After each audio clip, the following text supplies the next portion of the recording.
Hello out to all you wonderful people. This is Andre, the Game Idea Guy. Thank you once again for lending me your time and you're listening into another Gamer's Thoughts discussion. And this time I'm going to be talking about the Nintendo Switch crossing 122 million units sold. And also 994.3 million software units sold. I don't care what platform you're playing on. I don't care how much that platform costs. That is an outstanding achievement, especially when you consider the fact that the Nintendo Switch is consistently selling without any form of a price drop. No form of a price drop. From the base model, which started out at $300, down to the Lite, which is $200, up to the OLED, which is $350. No price drop whatsoever. And that is extremely amazing to get that far this many years in with no price drop. And for their part, they have, I believe, how many games is it that's over 10 million units sold? I think it's like 17. I could be wrong on that. There's a lot of games that are over 10 million units sold on the Nintendo Switch, most of which are first party. And then there are plenty of third party games that have sold over 1 million units, third and second party. So this console has been steamrolling through all of its criticisms since it has been around. Again, I will always admit, I doubted it would do well when I first saw everything about it. And it wasn't because I didn't think it would be a good product. It was just looking at the trend of how things were going at the time and how people were bashing everything at that particular point in time. And for this console to launch, and I don't know how many people remember this, the console launched with less physical units out than Legend of Zelda Breath of the Wild unit copies sold. If we're talking strictly the Switch. There were more copies of Breath of the Wild sold than there were Nintendo Switches at the beginning of this console's life. And now it's gone on to blow its predecessor out the water, both of them, because you have to count the Wii U and the 3DS. And then its number of units sold is higher than the combined number of units sold for both of them. It sold more software, not more software, it sold more hardware than the Wii U individually sold software. And at nearly 1 billion software units sold, the attachment rate for the Nintendo Switch is about 8 games per physical platform on the market. Now, Nintendo usually has a high attachment rate, but 8 games? That's a step up, because I think the Wii U's was like 6, somewhere in that area. 8 physical, well, not 8 physical games, but 8 units of software per physical console. That is an insane attachment rate. So Nintendo's made a bunch of money off of this. They're going to continue to make a bunch of money off of this, especially with the Direct that is going to be happening very soon. Because even though not everybody's going to be hyped up about the Direct, it's still going to draw people into some stuff that they may not have known existed and that they're going to find interesting. The Switch has been a boon for the indie scene.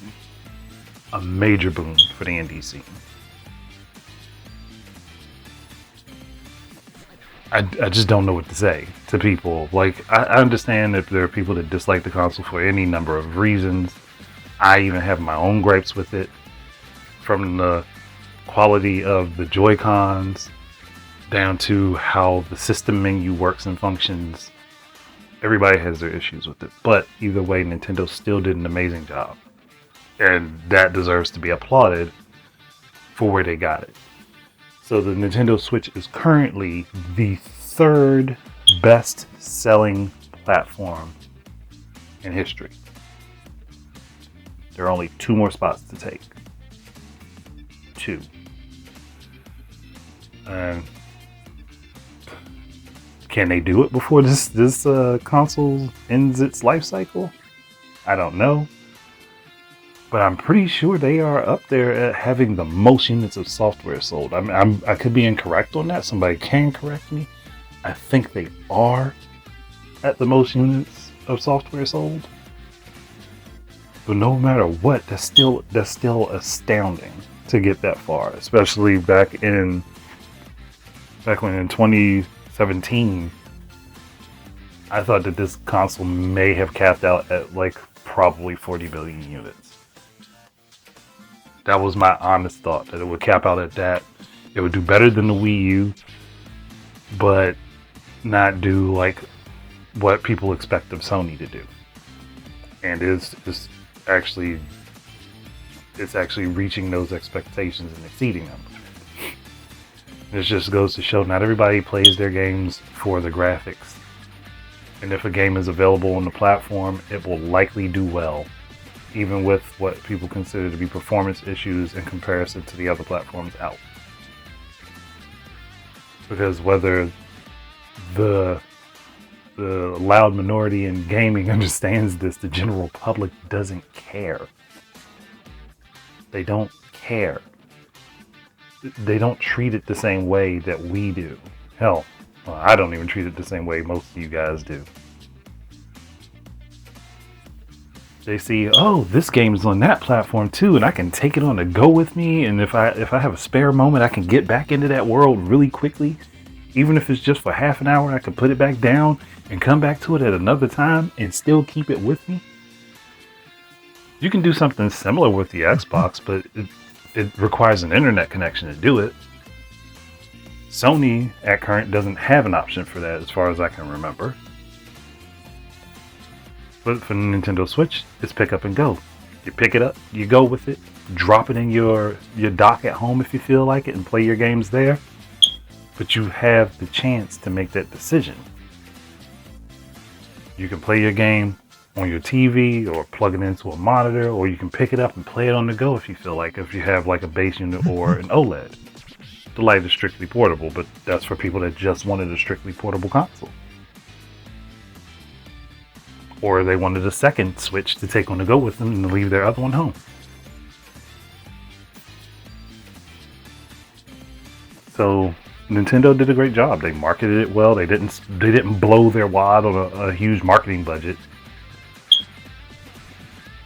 Because honestly, I think a lot of the Nintendo Switch's sales, like, yeah, there's marketing, but a lot of its sales comes from other people's experiences with it, or showing it off to people and saying, yo, hey, look at this. Yo, look at this. Come play this game with me real quick. Or they're snatching the Joy-Cons and separating them up into 2 separate controllers, even though that is ergonomically horrifying. It's still a way it can be used. So congratulations to Nintendo on doing what was thought to be the impossible, and continuing to do what is thought to be the impossible. I'm looking forward to seeing what you guys are planning, especially for the next console. Now, I do have a feeling that they're going to stick with the hybrid route. They may change things up a little bit, but I think they're going to stick with the hybrid route. Now, there's other things that I would hope that they start to embrace, like I've said multiple times, but that's not here nor there, and I can do another discussion about that separately. So, we're going to call it quits here. Thank you, everyone, for listening in. Keep your eyes and ears out for more stuff from me, and until... got a little tongue-tied there. So we're going to try that again. Thank you, everyone, for listening in. Keep your eyes and ears out for more stuff from me. And until the next time, enjoy your games and peace out, everybody. Oh, and also, Continue enjoying playing on your Nintendo Switch despite what people who hate it say. Yep, that's going to be it.